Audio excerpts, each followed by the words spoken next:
We often think that endgames should be simple because there are so few pieces left on the board. And when you're only left with pawns and kings, it's tempting to relax and not look for any tactics. In this video though, I'll be showing you a couple of pawn endgame tactics that are really useful to be aware of. Most chess players have come across the following problem. It's white to play and promote a pawn. If you're one of the players who hasn't seen this, then you can pause the video here, and if you have seen this, you can just skip ahead in the chapters to get to the real life examples. The idea here is to push your pawn so that your opponent can't occupy the square themselves. After g3, and this is the only move that creates a passed pawn, you're attacking both of your opponent's pawns. So they can't just push one of these pawns and let you capture their other pawn, because then you're just going to promote on the next move. So that means that they have to capture. If they capture with this pawn, you can see that you have a pawn which has absolutely nothing blocking it on the way to its promotion. One problem is though, their pawn is busy attacking the square that you need to go to, so you need to try and distract that defender. The next move therefore is h6.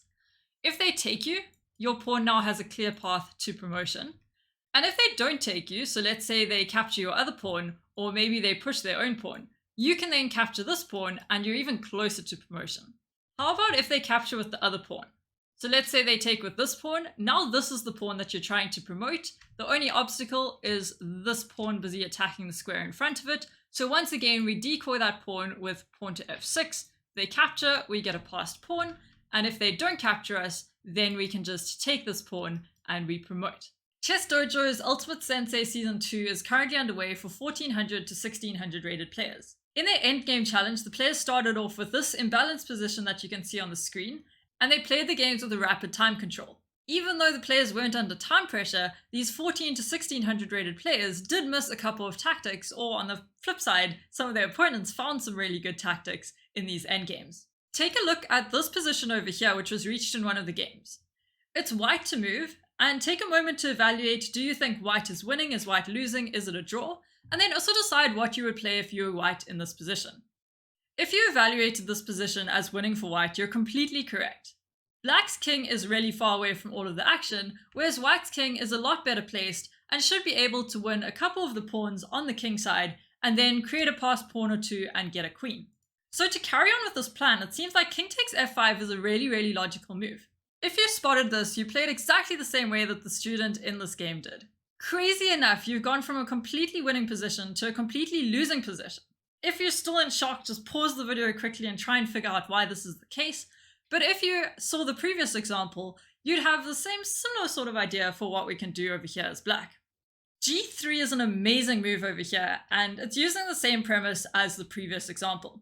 By going to g3, white doesn't have the move g3 themselves. Both of the pawns are being attacked and the king is too far away, the king is behind the pawns, so you have to take back. Let's say you take back with the h-pawn. Black can capture back as well. And now you're faced with the problem that either you push this pawn, and then after takes, you have to capture back because the pawn's threatening to go forward.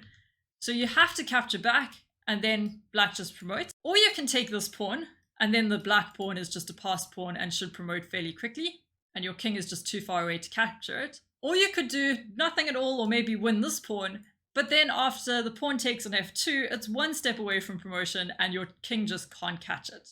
So in this position, g3 is an absolutely crashing move and a horrible surprise from white, who probably played king takes f5 very quickly, as a lot of us would have, because it seems like such a logical move.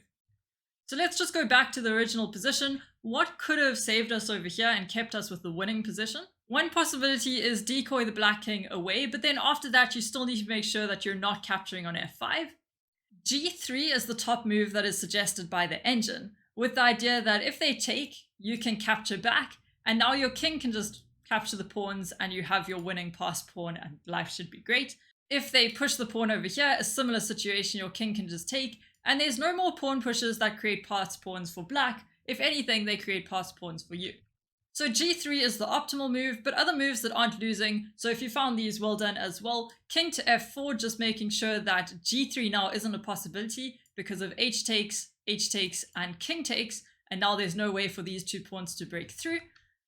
Or another option is king to d4, so even though after this you can't capture back on this square, you can take over here, and if they push the pawn, you can capture back, so you should be fine.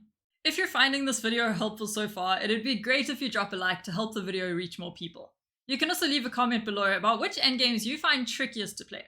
The previous game was a good example of how you can go from completely winning to completely losing in just a single move if you don't calculate enough.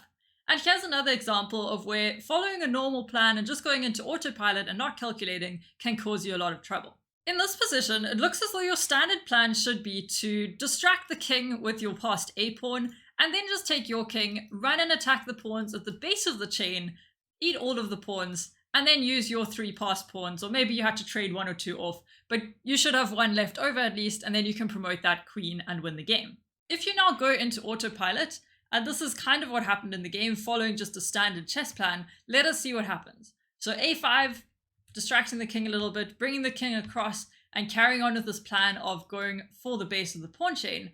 And the shocking move, pawn to f4 then comes, and now there's the horrible realization that there is no way to stop pawn to e3. After pawn to e3, if you capture, they take back and they have a passed pawn. You can't go something like f3 because they just push their pawn forward. And if you try to run your king closer, they can still just push the pawn.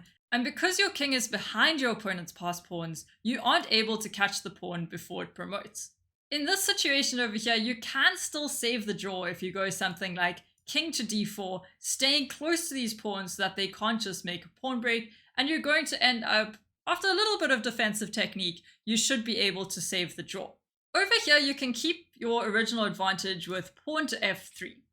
Having said this though, it does go into an endgame that's quite tricky and it's a little bit more complex than this video is intended to be, but I will leave a link in the description if you want to go to this position and try it out yourself and see if you're able to win it against a computer. From these 3 examples, you've hopefully seen the importance of looking out for pawn breaks that force a passed pawn, and also the danger of moving your king behind your opponent's pawns without calculating first that there's no way for them to create a passed pawn. Stay alert for tactics in your games, good luck with that, and if you want to work on converting your 1 games, you can check out this video over here. Thank you very much for watching and happy chessing.